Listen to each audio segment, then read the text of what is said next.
Hello, it's me, French Ted, and we are here for the next episode. It's Friday, in-game and in real life. I think you guys have seen the pattern by now, but I'm going to try, and I put that very loosely, to keep the schedule on par with a real life schedule. So Mondays you'll get Raw, Fridays you'll get Smackdown, and then whenever the premium live events are, that's when you'll get them as well.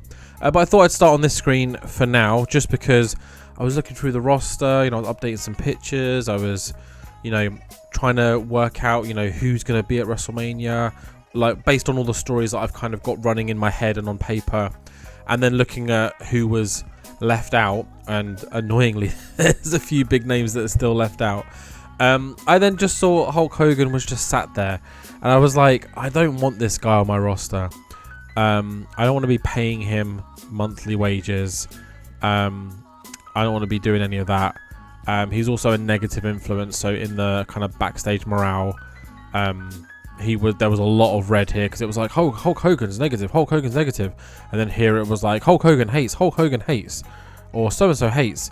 So there's still a few negatives. Apparently Styles and Heyman hate each other. Cena and Wade Barrett, Mickie James and Ken don't. Mickie James, we put an offer in to bring her in. She's just listed as a backstage person, so like a road agent producer, but I might edit the database and make her have like one last match at some point. What other negatives do we have? CM Punk and Seth Rollins, that's fine. Cool, and that's it. Looking at our influences here, JD McDonough, Carmelo Hayes are both negative, and so's Nia Jax, and so's Andrade slightly. Should I divorce these two? Because at the moment I think they've got really high, here, because they are now divorced in real life. Actually, no, let's play pretend. They're still married in our series. They're still happily married. Charlotte Flair is only 0-2. She's not 0-3. But yeah, okay, that's enough waffling at the beginning. We've got Smackdown today, so let's just dive straight into it. And here we are. We open Smackdown with Cody Rhodes, who makes his entrance, our world champion, our WWE champion, because we have to differentiate them. And he cuts a promo on what AJ Styles said last week. So, he just wants to make it clear that he wants to be seen as a role model for all, for the WWE universe, for the people backstage, for his fellow superstars. So he takes what AJ said to heart. Cody Rhodes then takes a moment and says that he asks for Carmelo Hayes to come out so that Cody can formally apologize to him and begin to make things right, because he doesn't want to be seen as a bully or as someone who knocks someone down, especially someone with the talent of Carmelo Hayes. So Cody's just asks him, he goes, Melo, come on out, come on, Melo. But there was obviously no response. And after a pretty awkward pause of Cody kind of just standing there waiting, he kind of throws his arms up in the air and goes, hey, I tried, we'll try again another time. And he then kind of leaves the ring before obviously hyping up the crowd again for Friday Night Smackdown, being like, hey, this may not be the way I wanted to start the show, but got an amazing show. Hope everyone has a great time. Love you all. I'm your champion. Mwah. Give me a kiss. Mwah. It's a Cody Rhodes promo. 89, nice.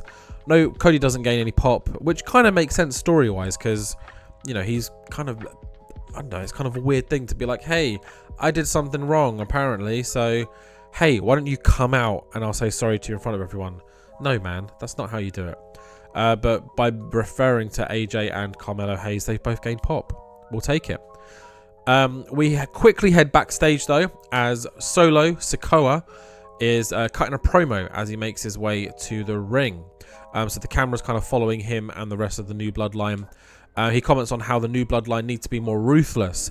They need to, take no prisoners, and that they ain't playing games anymore. They're here to run this place, and everyone is going to be at the mercy of Solo Sikoa. So a lovely little heated promo from Solo here as he makes his way to the ring for the first match of the night, which is Solo Sikoa against Apollo Crews.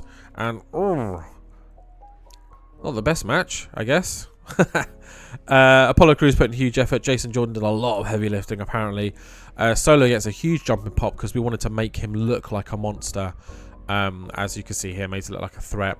And Apollo Crews is just drops a little bit. 67 from the crowd, a 60 match quality, not very good. And then a 64 overall. You know, it's fine. Solo's not like the greatest in the ring. So that's something we probably need to keep an eye on / work on. But Apollo Crews is a good wrestler. Maybe it's because his popularity is kind of doo-doo. That doesn't really help. And he's being made to look pretty weak by being like completely destroyed. Moving on from this, though, we do have some tag team action, and it's in the women's division, where KC Squared, that is Casey Catanzaro and Katana Chance. No, Kaden Carter and Katana Chance. I always forget because I'm so used to signing Casey Catanzaro on the indies that I just forget what her WWE name is all the time. Because it's also KC. Why don't they just do that? You know. But they take on Chelsea Green, our United States champion, and Piper Niven. And not terrible. I thought it'd be worse than this, not gonna lie. The crowd did not give a shit about it, apparently. But the winners of this match is, of course, Chelsea Green and Piper Niven. Piper doing a lot of the heavy lifting in this match for Chelsea as she comes in and hits one of them with the unprettier. Katana Chance and Kaden Carter are really good in tag team situations. We need to kind of get their pop up because they're like a proper tag team, right? And we don't have many proper women's tag teams right now. Piper did good because of her gimmick, so did Chelsea. Madison Eagles did some heavy lifting. Not enough though, because we got 54. But this match, in terms of the match quality itself, was better than Solo versus Apollo. So, I mean, a small win, I guess. But yeah, a good win for Chelsea Green and Piper Niven. Could they maybe be eyeing up tag team success? Don't know. I mean, they've got one up on a pretty well-established tag team, so we'll have to wait and see. Moving on from here, though, Cody Rhodes is backstage. Of course he is. He's not in the ring anymore. And he is looking for Melo, and he finds him. Cody approaches Melo and just says, "Hey, can we have a moment?" Melo kind of shrugs him off as Cody grabs his arm to stop him from walking off, quickly realizing I probably shouldn't be grabbing people, you know. Melo then snaps around and says, "See, that's your problem, Cody. You think you're an inspiration. You think you're a leader. You think that you're someone that we should all be looking up to. But let's be honest, man. You're just big-headed and you just love the attention. Just get out of my face." Melo kind of walks off and Cody, you know, kind of lets him go. He's like, look, you know, he's frustrated. I'll leave him be. As Melo walks off, though, the camera kind of pans to a new angle to see AJ Styles in the background, just kind of shaking his head, looking a little disapprovingly at Cody Rhodes. As we kind of fade to black and we move on to our next segment. 87, nice, you know, Melo and AJ jumping in pop thanks to this. Yeah, you know, put Cody in a segment with anyone and they'll probably jump and pop. But we stay backstage actually as Andrade is seen by our camera crew deep in conversation with Cruz del Toro and Joaquin Wilde of the LWO, when Rey Mysterio is coming down the hallway as well, kind of catches up with his fellow LW members to ask what Andrade's doing. Andrade just says that he's given them some pointers on, you know, wrestling and, you know, some tricks that have worked for him in the past. And he's also just sharing some fun stories of his career, you know, that kind of started in Mexico as a luchador. And, you know, he's just having a good time with some really great guys. Rey Mysterio doesn't really trust Andrade, says that he knows what Andrade's trying to do and it's not going to work. The LWO are tight and you're not going to try and weasel anyone out or in or left or right or up or down. And Rey says, "Come on, guys. We need to help Dragon Lee prepare for his match tonight." So that's a little hint because Dragon Lee is in action tonight and he will be facing the debuting Rey Fenix or Rey Fenix, however you want to say it. I'll change it up throughout the series. So yeah, Rey not trusting Andrade here. And does Andrade have an ulterior motive with Cruz del Toro and Joaquin Wilde? Who knows? We'll have to wait and see. But a 65 segment, not the best, mainly because it involves these two losers. But Rey drops slightly, but everyone else kind of jumps up. So you know, a win-win-win-loss. Moving on to our next match of the night, Shinsuke Nakamura, our US champion, is once again in singles action, but this time, or actually once again, he hasn't put the title on the line. So in a non-title match, it is Shinsuke Nakamura versus Pete Dunne. And pretty good match, not going to lie. We got greens pretty much all round. Shinsuke does get the win. Only a slight boost in his quality though, because he did cheat a little bit to win, because Shinsuke is a naughty heely boy. But a 72 crowd reaction from the crowd, an 84 in match quality, and a 77 overall. Mwah, I will take that. Really good performance from both of these men. So Shinsuke has defeated Tyler Bate and Pete Dunne in recent times. I wonder who he's going to go on to face next. And will he put his title on the line? Who knows? Shinsuke seems to really like holding the title, but not really doing much else with it. We head backstage now as these two men clear the ring, where we speak with Naomi. So Kayla Braxton is with Naomi as she talks about Alexa Bliss's attack on her last week. So Naomi just says, you know, you best believe that when I get my hands on that creepy ass little girl, whether it be Smackdown or during the Rumble, I'm going to make her feel more than a glow. I'm going to knock that bitch out. So yeah, Naomi very upset that Alexa Bliss just rocks up, hits her with a Sister Abigail, and then runs away. Naomi really wants that revenge. So will we see a match between them soon? We'll have to wait and see what Nick books or Ted books. But either way, Alexa Bliss really getting in the head of Naomi, and Naomi wanting that revenge as soon as possible. Good little boost from everyone here. Nice little promo / interview from Naomi. We then get a promotional video to play, which is confirming tonight's main event match. It seems like Moto City Machine Guns' recent streak has earned them a WWE Tag Team title match against Tommaso Ciampa and Johnny Gargano of DIY, and that is our main event tonight. But first, we have an entrance from the long-awaited debut of Rey Fenix. He comes down, you know, we got a nice little extravagant little entrance as he takes on Dragon Lee next in what should be, I'm hoping, a really good match. 3, 4, just 4 stars, that's fine. But aiming to steal the show, you know, they up their game. Dragon Lee and Rey Fenix, of course, are reigning members of LWO, were ringside to support this. Rey Fenix gets the win. Of course he does. It's his debut. He has to win. He jumps up slightly in popularity. Dragon Lee drops slightly. They both got an explosive style, which I guess works. 59 from the crowd. They weren't into it as much as you probably thought they might be. But the match quality, 86, you know, out of this world. Two really good in-ring competitors. Thankfully, Rey Fenix is covered in tattoos and Dragon Lee isn't, because their masks are kind of eerily similar. Like if you kind of do a quick double take, the only real difference is obviously Dragon Lee's got the little tail at the back. He's obviously, I think, a lot more muscly than Rey Fenix, but Rey Fenix is covered in some tats. So there you go. 71 overall, fair enough. Post-match though, after an amazing lucha spectacle, Rey Fenix, Rey Mysterio, that's going to be confusing, isn't it? Rey Mysterio and the rest of the Latino World Order enter the ring, and they celebrate with Rey Fenix, praising him, lifting his arm in the air. Clearly, they might be trying to scout Rey Fenix for LWO, who knows? But just as they are mid-celebration, Andrade's music hits, and he makes his way out to the ramp, smirking. Rey Mysterio's like, what are you doing here? You've got no business being here. Andrade then slowly raises his arm in the air the way that he has in the past, and then nods towards the ring. Suddenly, Rey Fenix attacks Rey Mysterio and then takes out both Cruz del Toro and Joaquin Wilde. Dragon Lee is obviously still recovering from the loss, but ends up being shoved out of the ring as well, as Rey Fenix drags Mysterio to the outside, throws him against the barricade, and then Fenix walks back up the ramp, standing side by side with Andrade, raising his arm in the air also. So it looks like Andrade and Fenix have teamed up as he's debuted, and it looks like Mysterio and the rest of LWO might be on their target list. But yeah, a fairly decent segment. Again, putting these losers in any segment just drags it down a little bit.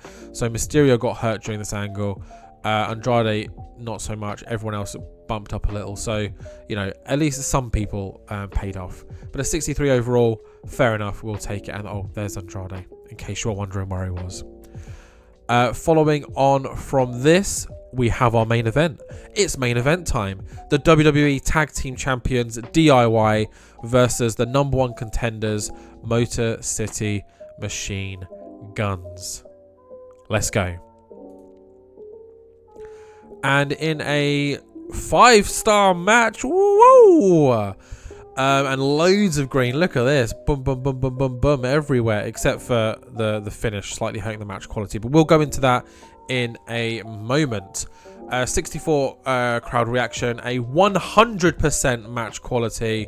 I mean, it didn't hurt the match quality that much if it's a 100, and an 83 overall, a 5-star match. Suck on that, AEW. We don't have to put Takeshita in every match. We've got a baller tag team division. In a hard-fought match, though, where it looked like Moto City Machine Gun were going to win, Ciampa forces the hot tag and uses a pull of the tights to secure a cheap win for DIY. So this is clearly far from over, but it is, of course, Ciampa and Gargano that win. And post-match, they celebrate and make a swift exit, with Ciampa rolling out the ring, grabbing the belts, forcing Gargano back to his feet as Gargano took the brunt of the beatdown during this, as they back away clutching their belts. Motor City Machine Guns were so close to getting that win, but unfortunately they didn't. And that is how we end WWE Smackdown. And we got a rating of 77, so we've lost a little bit of popularity in Latin America. Fair enough. That sucks a little bit, but 77 overall. I can't complain too much. I mean, some of these filler matches like Solo Apollo, not the best. We just wanted to get a bit more momentum on Solo's side. This match kind of disappointed a little bit more than I thought it would, between Casey Squared, Chelsea and Piper. The rest of them were fine. 77 Shinsuke, Pete Dunne, I'll take that. Rey Fenix, Dragon Lee, 71. I think that was more down to popularity rather than the match itself. And then, of course, we had a great main event here. Again, I think popularity screwed us over a little bit because the match quality itself was insane. Let's end the show and head back to the mail room, our little email inbox, and see if anything is going on. And, of course, we'll quickly fast forward through to Monday and then check out all of the weekend shows. So let's go to mail. We've got the ratings here. Cool. Title match request. Mouse. I think it's time to take the next step in my career. I could do with a title match. I would like to compete for a title before the 25th of March. Trish Stratus wants a title match. If I reject it, she'll be upset. If I accept it, it'll make her happy. I mean, sure. Yeah, you want a title match? You can have one. Doesn't say what title, so she can go on main event and lose to Lyra or something. I mean, there we go. I've just solved the problem. I might do that in the next show just to get it out of the way. But looks like TNA are planning to build the company around Mustafa Ali as Steph Delander secures that full-time contract wherever it is she ended up, because we tried to sign her and she's written somewhere else. But let's head through to Sunday. Anyone else want a title match? I mean, it's easy. Just ask. I'll give you a main event loss. Simple as that. Because Lyra hasn't featured yet. I mean, don't worry. She will feature. I've got plans. It's okay. I haven't forgotten about her. But it's incredibly hard juggling all this stuff. Heather Reckless has left TNA. Gail Kim has left TNA. Oh, yeah, because she signed for, is it AEW, I think? Megan Bain leaves AEW. New Japan contract renewal. Cool. Let's just jump here. Sorry. So Kevin Steen has accepted the offer. Let's finalize the contract. Mickey James is in. Victoria Erico, short. I think she's a referee in NXT. Matt Bennett, referee. Yeah, we had quite a few people whose contracts were expiring. Another referee finalize. Danny Sikelski from LFG. Let's keep her on. Megan Bayner's left AEW. Lizzie Evo's left. Lizzie Evo vacates her world title. Yep. So they must have signed somewhere, surely. Let's have a look. Megan and Izzy. My keyboard is so far away from me. Megan, written for Sendai Girls. And then Lizzie, written for Sendai Girls. Well, go on, Sendai. They're bringing in some decent names. But I think that's it for today. Let's get to Monday. I don't think there's any more contract offers waiting, as far as I'm aware. So after this, we'll quickly look at probably just AEW Collision, right? I don't think there'll be anyone else to look at unless there were any pay-per-view events that we want to take. But yeah, so Mickie James has left OVW because she is now with, or back with, the WWE. B. Priestley is someone I've wanted to bring back, but do you know what? I might just bring her back. Like, why am I said forget everything you know about WWE. Why am I trying to be like, oh, maybe I shouldn't? I really like her. I think she's great. Stats are okay. Jamie Hayter, I would love to bring in. Love. I mean, post-game versus... I mean, she's got 55 for these nobodies. So let's go 3 years. Let's bring her into WWE. We'll put her on Raw or Smackdown. Face? No, she's a heel. 100% a heel. Let's up this as well, just so no one screws us over. Pay per month. That's 9,000. Let's make it 10,000. And what should we put her as? Let's just stop randomly. What? Big friendly giant? Yeah? Nah, let's go bitch. Make offer. Cool. And let's jump to male. Promotional war. I'm guessing we've won again. Hurting the popularity of AEW. Hurting the popularity of New Japan. Yeah, boy. And now let's look at the event histories. We're almost at the end of the month. And you guys know what that means. That means that Royal Rumble is right around the corner. So Smackdown was here. Nothing else on the Friday. We've got Collision. Let's take a look and see if Takeshita wins. And see if Toni Storm and Mercedes Moné have a match. So Keith Lee defeats MVP. Ignore the angles. Ty Valkyrie, so the Vendetta, defeat Harley Cameron and Ruby Soho. Oh, Harley Cameron, you beautiful woman. We've then obviously got the big multi-man match. They always do. Joe, Kyle O'Reilly and Kenny Omega get the win against MJF, Kyle Fletcher and Takeshita. Adam Page defeats Powerhouse Hobbs. Saraya defeats Tay Mello. Ibushi defeats Black. And then in the main event, of course it is, Mercedes Moné retains again against Timeless Toni Storm. Did anything else happen on the Saturday that we're interested in? No. And then the Sunday? No. GCW live in London. What was their main event? Yeah. But yeah, that is it. We are on Monday, so that means that we will be booking Monday Night Raw and main event. And if you look at the calendar, oh, we're coming close. So next episode, obviously we've got Raw and main event. The following episode, we have got Friday Night Smackdown, and then it's our first premium live event of the series, WWE Royal Rumble. And I'm very excited to see how that pans out. It's all booked. It's all ready to go. I'm excited. I hope you guys are too. But yeah, the go home shows are next. So I hope you guys enjoyed this one. Please like, comment, subscribe, share. Do it all. And yeah, I will see each and every one of you in the next one.